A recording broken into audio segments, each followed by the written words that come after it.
मैं तुमसे बहुत मोहब्बत करता हूँ, इस रिश्ते से मोहब्बत करता हूँ, और मैं नहीं चाहता कि हमारा रिश्ता खत्म हो।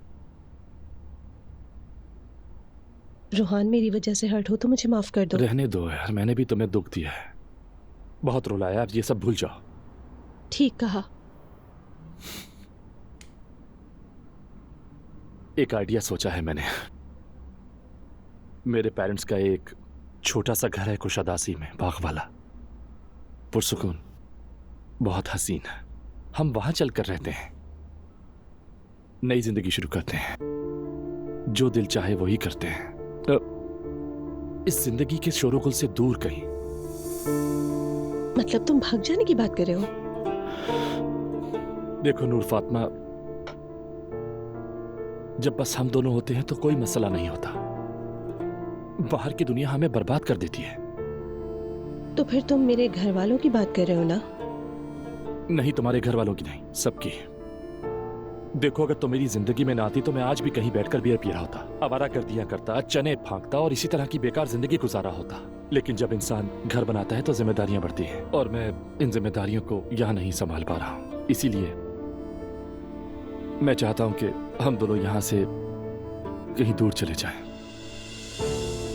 अब इसमें तुम्हारी क्या राय है? लेकिन ये सब कैसे होगा? जॉब यहाँ है, मेरा घर यहाँ है, मेरी फैमिली यहाँ है, तुम्हारी जिंदगी भी तो यही है ना? पता नहीं हम कर भी सकेंगे कि नहीं। हम कर सकते हैं, और बहुत अच्छे से करेंगे।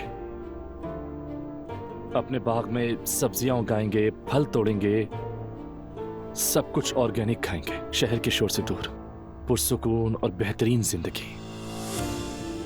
सिर्फ हम दोनों होंगे मेरी जान।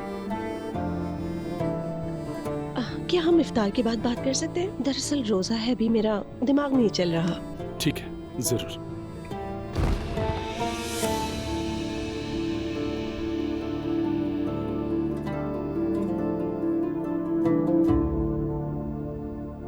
ज़ेमल, तुम ठीक हो ना? ठीक हूँ, बस थोड़ी घबराहट हो रही थी। आदत नहीं है ना तुम्हें, इसलिए थोड़ा वक्त है, रोजा खुलने वाला है। दरअसल पहले मैंने कभी इंटरमिटेंट फास्टिंग की थी, लेकिन उसमें पानी पीने की इजाजत होती है। तौबा अस्तगफिरुल्लाह, या अल्लाह हमें माफ फरमा। बेटी, तुम्हारे बाबा अभी तक क्यों नहीं आए? हाँ, अजान का वक्त होने वाला है। वो बस आते होंगे।